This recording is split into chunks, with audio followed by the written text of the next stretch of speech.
Vamos a hablar esta noche, aquí en Neuquén, de talismanes para hacerse invulnerable.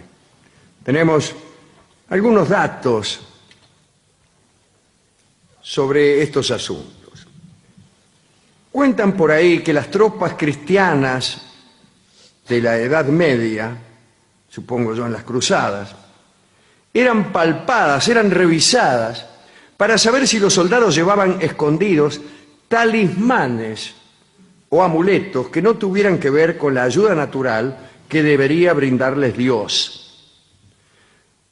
Se dice que, por ejemplo, el señor de la Chastenie fue palpado antes de ir a luchar y que se ofendió muchísimo y retó a duelo al que lo revisaba, porque no confiaba en él, en su fe y en su brazo para la guerra. Es decir, se suponía que si un tipo tenía un talismán de los muchos que se repartían por ahí, era porque no tenía confianza ni en sus fuerzas ni en Dios, que era el único que lo podía proteger. Así que los palpaban antes de entrar en batalla, los revisaban para ver quién andaba con un talismán abajo el poncho. Vamos a contar una historia breve. En la localidad de Danzig vivía, a mediados del siglo XVI, un hombre llamado Honorius Offe, que vendía toda clase de amuletos que daban a su portador el poder de eludir cualquier estocada, cualquier golpe. Offe era un mercader de telas que ocultaba entre sus sedas, sus terciopelos y sus viselas estos amuletos. Y también tenía elixires para que cualquier herida se volviera intrascendente y sanara con la mayor prontitud. Cuenta que la tienda de Offe era visitada por mujeres virtuosas, guerreros, herejes perseguidos, criminales precavidos, en fin. Los productos que vendía Honorius Offe eran de una ineficacia completa. No servían para nada. Ahora bien, este vendedor de elixir creyó que la comprobación de aquella ineficacia era imposible. Y, desde luego, los que salían victoriosos creerían fervientemente en los productos de Offe. Y los que quedaban malheridos, los que se morían, no podían venir a reclamar. Pero vino a suceder algo que Offe no había esperado. Porque no fue ni un criminal, ni un hereje, ni un guerrero el que se acercó para pedirle ayuda. Resulta ser que, enterado por habladurías de pueblo, el rey Fernando I, que fue en Alemania sucesor de Carlos V, lo fue a ver. Fernando estaba por operarse del estómago.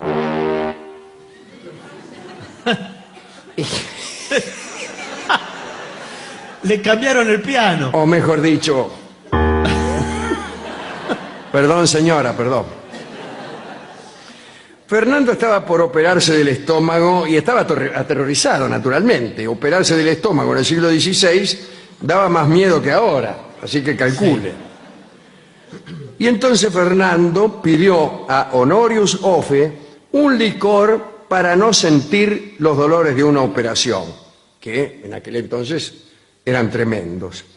Honorius Offe no tuvo otra alternativa que entregar un elixir que, desde luego, no dio el menor resultado.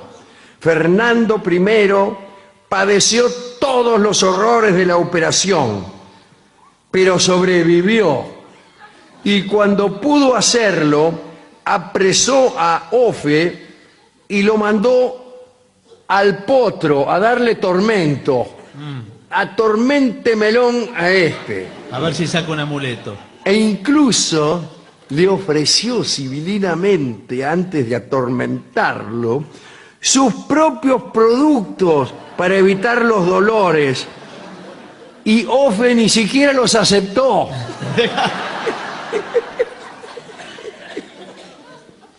Así que los padecimientos fueron los pertinentes y tras ellos murió. Avancemos algunos años y vayamos a Irán, allá a mediados del siglo XIX. Por esa época apareció una secta, una fe, podríamos decir, conocida como el babismo, que desde luego era considerada herética por el rito oficial. El fundador fue Mirza Ali Muhammad, a quien sus seguidores llamaron el Bab, es decir, la puerta, ¿no?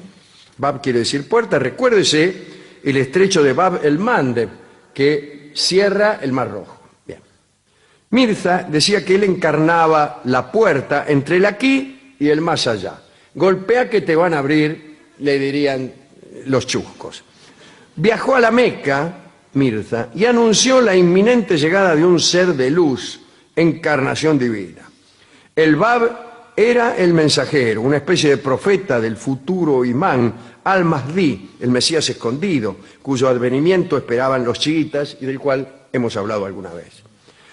Bueno, al Shah de Persia no le gustó nada este presagio, ¿no? El señalamiento de un Mesías venidero podía causarle perturbaciones al Shah de Persia. Y entonces empezó a perseguir a aquel que anunciaba la venida de un Mesías, que era el Bab, la puerta este. Y el Bab fue acusado de herejía y detenido por la Cana. Sin mostrar ningún temor, el Bab, es decir, Mirza Ali Muhammad, dijo a sus seguidores e incluso a sus carceleros que era invulnerable. Miren, le voy a decir una cosa, muchachos. Soy invulnerable, pura piedra divina y coraza impenetrable del Mujadid venidero. Eso le dijo a los carceleros lo más fresco.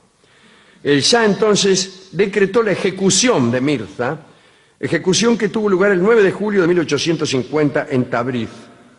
Y sucedió un milagro. Un milagro que no cambió mucho la historia porque se necesitaban dos, pero sucedió un milagro. Un par de soldados se encargaron de ejecutar sentencia. Los soldados ataron al profeta, al Bab, junto con uno de sus jóvenes discípulos, cara a cara. Los ataron así. Y abrieron fuego ahí nomás. El Bab no resultó ni siquiera herido y el discípulo tampoco. Los soldados que habían efectuado los disparos retrocedieron espantados y se convirtieron inmediatamente al babismo. Y el Bab rezaba jactancioso, como diciendo, ¿visto? ¿No les he dicho acaso que soy invulnerable, eh? Pura piedra impenetrable del Mujadid venidero, ¿eh? Bien. Antes de que los súbditos de Persia se enteraran de aquel prodigio y se convirtieran masivamente, el funcionario encargado de la ejecución, que era un escéptico, de eso que usted no lo convence ni a patadas, revisó el estado de las armas con que habían sido efectuados los disparos y vio cómo son los escépticos, ¿no? Con toda malicia comprobó que los cañones estaban vencidos y que los disparos se habían ido a parar a cualquier parte. El Bab, ante esta declaración que el funcionario escéptico había hecho en voz alta, gritó que los cañones habían sido vencidos por Dios, y lo que siguió fue horroroso. Se reunió un regimiento de 30 soldados que se instaló a 2 pasos de los herejes. Y el hombre que ordenó los disparos le sugirió al Bab que rogara que se perjudicaran 30 fusiles. El Bab respondió que un solo milagro ya había sido suficiente para solidificar la creencia. Muy bien dicho eso, ¿eh? Y bueno, no hubo otro milagro. Ya con las primeras balas alcanzó nomás, pero el babismo se sostuvo porque creyeron que había habido un milagro. Y yo también creo eso. Creo que un milagro basta para comprobar nada menos que la posibilidad del milagro. Parece que un tal Husayn Ali Nuri, aquel cuya venida había sido anunciada por el Bab, llegó inmediatamente después de aquel episodio y adoptó el nombre de Baha Alá, el esplendor de Dios, pero ya hemos contado otro día lo que sucedió con él. La otra historia de invulnerables, quizá la última, es de la China. Digamos que Chao Wang fue el 4º emperador de la antigua dinastía Zhou en China. Vivió entre el año 1052 y 1002 antes de Cristo. Un mago de su corte le dijo a Chao Wang, cuando era un niño, que había conseguido volverlo invulnerable. Niño, le dijo, eres, gracias a mí, invulnerable. Esto le dijo el mago.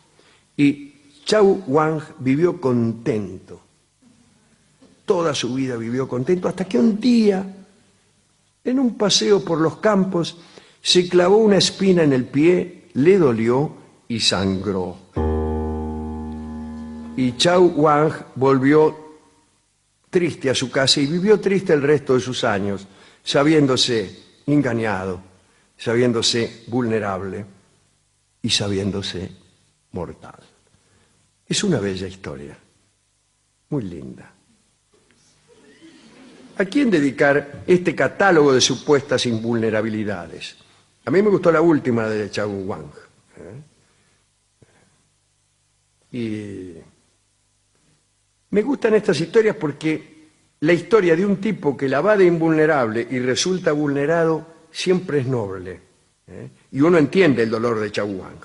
Todo aquel que se ha creído en algún momento especial para alguien, cuando se da cuenta de que no lo es, siente un profundo dolor, casi diría uno de los únicos dolores posibles.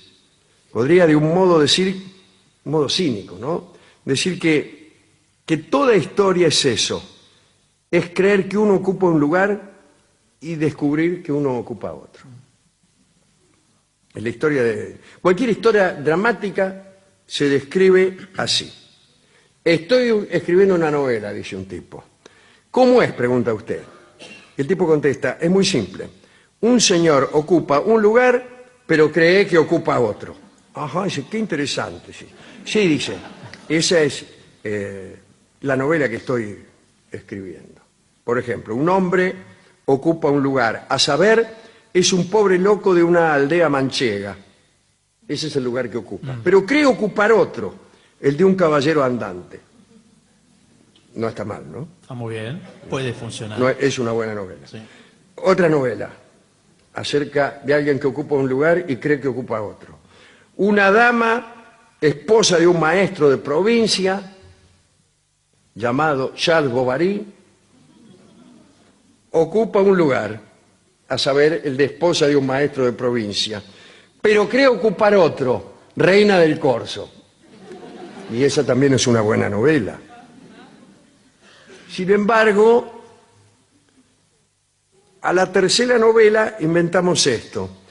Un señor ocupa un lugar, héroe de las fuerzas de los aqueos en Troya, y sin embargo cree que ocupa precisamente ese lugar. Es decir, en la Odisea, en la Ilíada no funciona. Porque Aquiles sabe que va a morir, es un hombre que sabe que va a morir pronto, y cree exactamente eso, que va a morir pronto y muere pronto. Quiere decir que mi anterior teoría era falsa.